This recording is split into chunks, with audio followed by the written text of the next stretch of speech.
or crash it in it to the ground. Don't need to. Lovely red cabbage.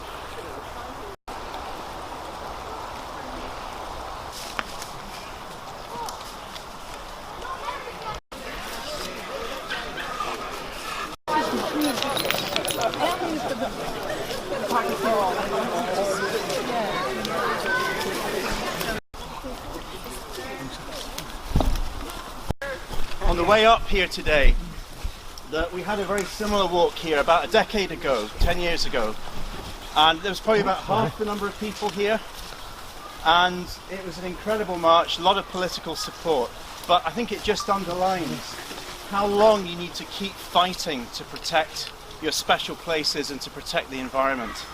And that was 10 years ago, and of course there's so many people here who've been fighting to protect Park of Keir, not just for 10 years, not just for 20 years, but for 30 years. And I think we need to pay tribute to the huge amount of effort that's gone in from people in both the Bridge of Allen and on Blaze.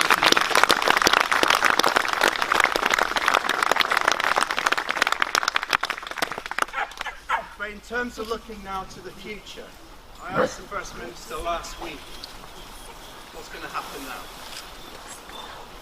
And the First Minister said that the government is minded to approve development on Park of Keir, but they're only minded to approve it. There's still a long way to go, including planning conditions, some very difficult planning conditions that will need to be worked through with your council and with the developers and the community. So there's still a long way to go with this issue, and I think we need to take heart because we won the arguments. We won the arguments with the planning officers at Stirling Council. We won the arguments in the planning hearing at Stirling Council. We won the arguments at the public inquiry. We won the arguments with the inquiry reporter. So morally and in planning terms, we have won the arguments here, and I think you need to carry that forward into the setting of conditions, because I think there's every likelihood that this development will now not be built, as the previous development that was approved was not built either, because it will be uneconomically viable. And I think there's perhaps a wider question as well that we can take out this whole process, and that's about how we ensure that the planning system is fair going forward. I know that's something that Holyrood is considering at the moment as a planning review that's going on, and I think how we ensure the planning system is more balanced, more fair, is certainly something that your MSPs are going to be considering. And Andy Whiteman, who's a colleague of mine in the Greens, who's also been a friend of this campaign over the years, is considering that, how we level the planning field, how we perhaps take some rights away from developers and improve the rights of communities. So thanks for inviting me here today. I've had great conversations with everybody, and I'm looking forward to working with you in the future. Thank you very much.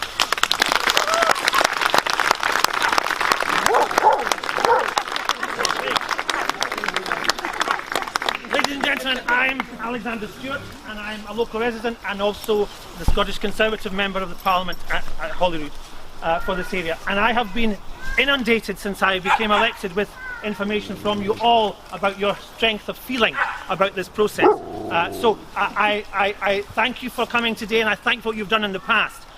There is no doubt that the Scottish Government are treating local democracy with contempt when they decide that they are going to overturn what has been looked at the council level, at the reporter level, at the inquiry level, and that speaks volumes about what we are dealing with in that process. I have the pleasure of sitting on the Local Government Committee.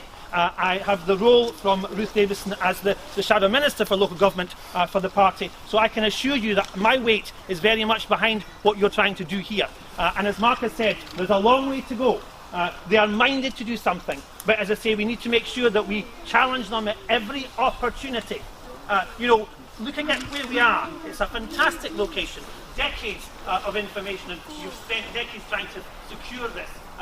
And to put what Judy Murray wants to put on this location would be a disaster. There's no question about that for all of them. And we have masses of golf courses and tennis courts in the vicinity of this very location. So for them to say it's of national importance flies in the face of all that we're trying to achieve. So,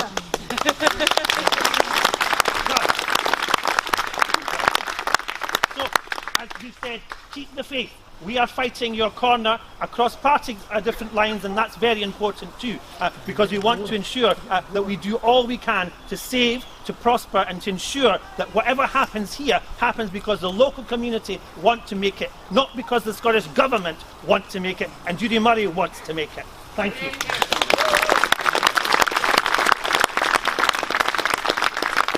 The important thing to say about this issue is pretty much a devolved area, but that won't stop me, as your Member of Parliament, from speaking up about this issue, as I did on Monday night on the floor of the House of Commons.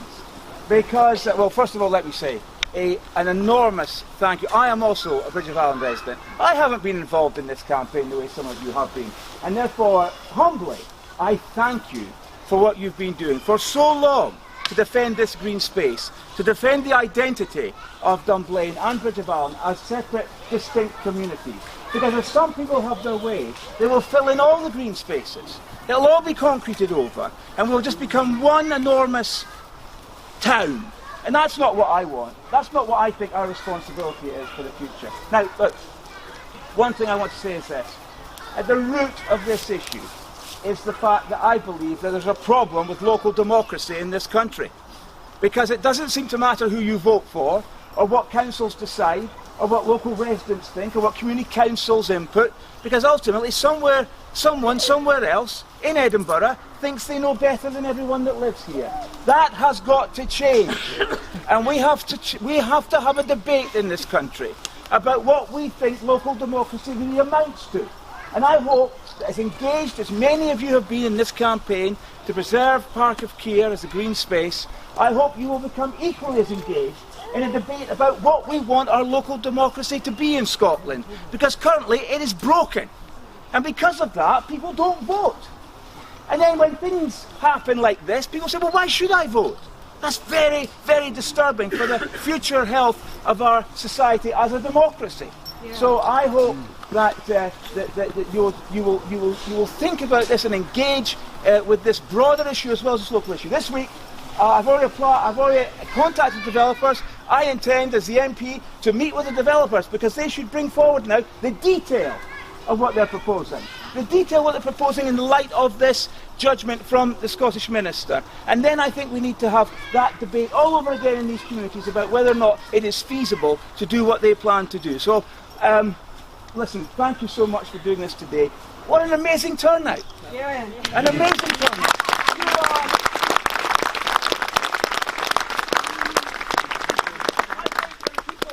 To change the nature of Bridge of Ireland and Dunblane, they should remember that we are a very engaged community. We care about what happens to this area, for the future, for our children and our grandchildren. And all I can do again is say thank you very much for the privilege of walking with you this morning.